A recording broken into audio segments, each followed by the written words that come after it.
આપણે રોજ કેટલાય નિર્ણયો લઈએ છીએ ખરું ને? પણ ક્યારે વિચાર્યું છે કે આપણી વિચારવાની રીત, આપણી તર્કશક્તિ એ સાચી છે કે નહીં એ કેવી રીતે નક્કી થાય? વેલ, એનો જવાબ છે અનુમાનના નિયમોમાં. આ એવા જાદુઈ સાધનો છે જે આપણી દલીલોને એકદમ મજબૂત બનાવે છે અને આપણા વિચારોમાં સ્પષ્ટતા લાવે છે. તો ચાલો તર્કની આ રસપ્રદ દુનિયામાં એક ડૂબકી લગાવીએ અને જોઈએ કે આ બધું કામ કેવી રીતે કરે છે. આજે આપણે શું જોવાના છીએ એની એક ઝલક જોઈ લઈએ. સૌથી પહેલા આપણે સમજીશું કે અનુમાન અને દલીલ શું છે. પછી પ્રમાણ્યનો કોન્સેપ્ટ શું છે એના પર વાત કરીશું. ત્યાર પછી આપણે અનુમાનના નિયમોનો પરિચય મેળવીશું અને ખાસ કરીને બે મુખ્ય નિયમો પર ફોકસ કરીશું: મોડસ પોનેન્સ એટલે કે એમપી અને મોડસ ટોલેન્સ એટલે કે એમટી. અને છેલ્લે આપણે એ પણ જોઈશું કે આ નિયમો શીખવા આટલા જરૂરી કેમ છે. ચાલો તો શરૂ કરીએ. કોઈ પણ મોટી ઇમારત બનાવતા પહેલા એનો પાયો મજબૂત હોવો જ જરૂરી છે, ખરું ને? બસ એ જ રીતે નિયમો શીખતા પહેલા આપણે એના મૂળભૂત ખ્યાલોને સમજવા પડશે. તો આપણો પહેલો વિભાગ છે અનુમાન અને દલીલ. તો અનુમાન એટલે શું? એકદમ સરળ ભાષામાં કહું તો અનુમાન એ આપણા મગજની અંદર ચાલતી એક પ્રોસેસ છે, એક વિચાર છે. જરા વિચારો, તમે બારીની બહાર જુઓ અને આકાશમાં કાળા ડિબાંગ વાદળો દેખાય. તમારા મગજમાં તરત જ શું આવશે? લાગે છે વરસાદ આવશે.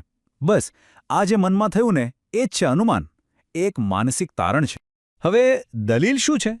જ્યારે તમે તમારા મગજમાં ચાલી રહેલા એ જ અનુમાનને શબ્દોમાં ઢાળીને કોઈની સામે મૂકો છો ત્યારે એ દલીલ બની જાય છે. પેલા વાદળવાળા ઉદાહરણ પર પાછા જઈએ. તમે કોઈને કહો, જુઓ આકાશમાં કાળા વાદળો છે માટે વરસાદ ચોક્કસ આવશે. તો આ શું થયું?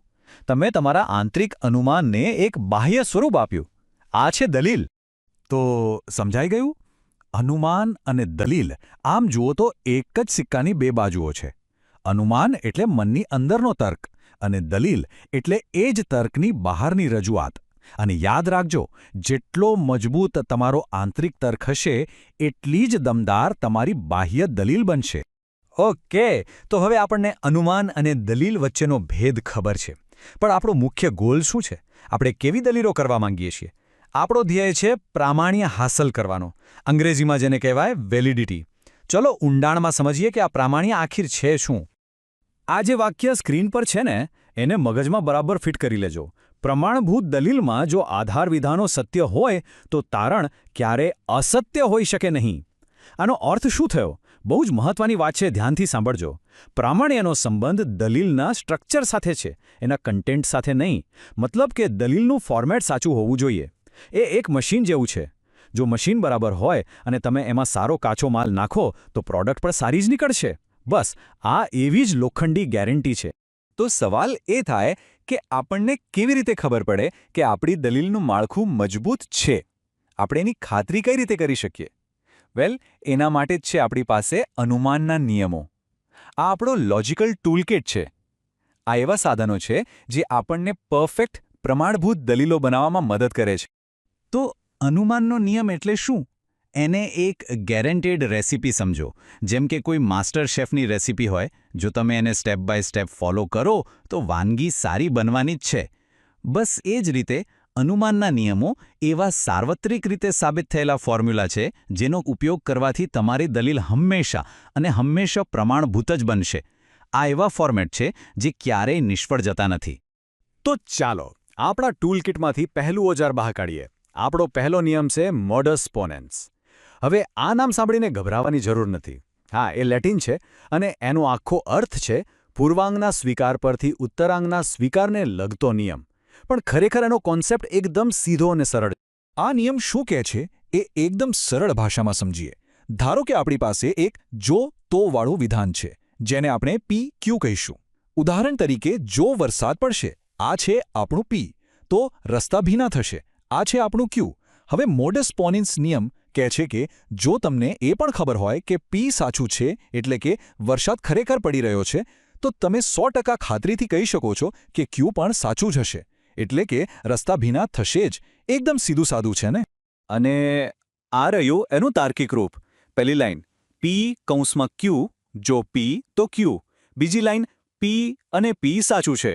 અને માટે જે આ 3 ટપકા યાની કે દર્શાવે છે આપણું તારણ છે ક્યુ, માટે ક્યુ પણ સાચું છે. બસ આટલું જ. કોઈ પણ દલીલ જો આ ફોર્મેટમાં ફિટ બેસતી હોય તો એ આંખ બંધ કરીને પ્રમાણભૂત છે, ગેરેન્ટેડ. પણ આપણે કોઈની વાત એમ જ કેમ માની લઈએ? ચાલો આ નિયમને સાબિત કરીએ. અને એના માટે આપણી પાસે એક પાવરફુલ ટૂલ છે, સત્યતા કોષ્ટક, એટલે કે ટ્રુથ ટેબલ. આ ટેબલ શું કરે છે? એ પી અને ક્યુની દરેક શક્યતાને ચકાસે છે. આપણો હેતુ શું છે? આપણે ફક્ત એ હરોળ શોધવાની છે જ્યાં આપણા બંને આધાર વિધાનો, એટલે કે પી સમાંતર ક્યુ અને પી બંને એકસાથે સાચા, ટ્રુ હોય. ચાલો જોઈએ.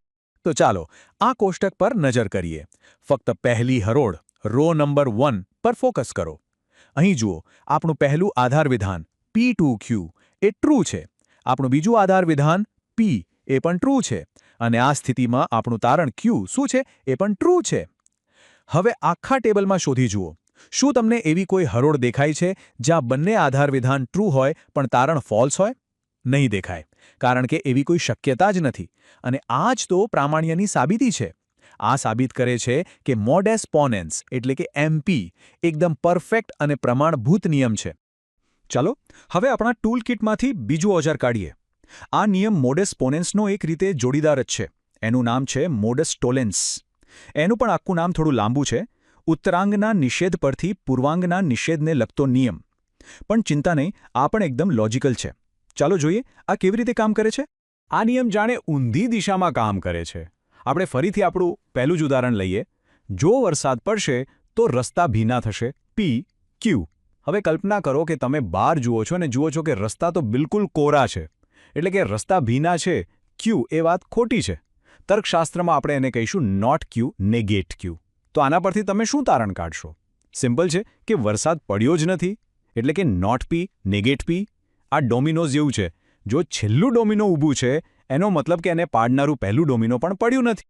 આ રહ્યું એનું ફોર્મેટ. પહેલી લાઈન એ જ છે, P પ્રપોઝિંગ Q.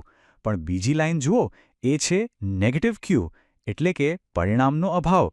અને એના પરથી આપણે તારણ કાઢીએ છીએ ધેરફોર નેગેટિવ P, એટલે કે કારણનો પણ અભાવ. તમે જોઈ શકો છો આ મોડસ પોનેન્સથી બરાબર ઉલટું લોજિક છે. તો શું આ નિયમ પણ MP જેટલો જ મજબૂત છે? ચાલો એને પણ સત્યતા કોષ્ટકની કસોટી પર ચકાસીએ. પણ આ વખતે એક મજાની વાત છે. આપણી સાબિતી અલગ હરોળમાં છુપાયેલી છે. આપણું મિશન એ જ છે, એવી હરોળ શોધો જ્યાં આપણા બંને આધાર વિધાનો P કન્જંક્શન Q અને Q કન્જંક્શન R એકસાથે ટ્રુ હોય. ઓકે, આ વખતે છેલ્લી હરોળ, રો નંબર 4 पर ध्यान. फ्रेंड्स, इस वीडियो को पूरा देखने के लिए आज ही फ्लेक्सी टीचर ऐप सब्सक्राइब करें, जहां आपको मिलेंगे animated videos, digital books, text book solutions, notes, DPP और क्विज. और हाँ, flexi teacher app mobile, TV और कंप्यूटर पर अवेलेबल है. और अगर आपके पास इंटरनेट नहीं है तो तुरंत ऑफलाइन सेट टॉप बॉक्स के लिए संपर्क करें. Flexi teacher, the one you needed.